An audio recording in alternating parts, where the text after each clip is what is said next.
Food fact फ्रायडेमध्ये जी भाजी सांगणार आहे तिला इंट्रोडक्शनची काही गरज नाही. ती म्हणजे पालक. पालक हेल्दी आहे पण प्रत्येकासाठी नाही. आश्चर्य वाटलं ना? पण हो, हे खरं आहे. आज मी तुम्हाला सांगणार आहे की पालक नक्की कुणी खाऊ नये आणि जर त्यांनी पालक खाल्ला तर शरीरात नेमकं काय होऊ शकतं. त्यामुळे हा व्हिडिओ नक्की शेवटपर्यंत पहा.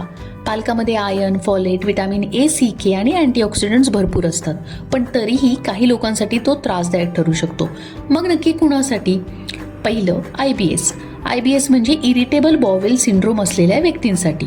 पालकातील फायबर काही रुग्णांमध्ये गॅस, पोट फुगणे, पोटदुखी किंवा जुलाब वाढवू शकतं.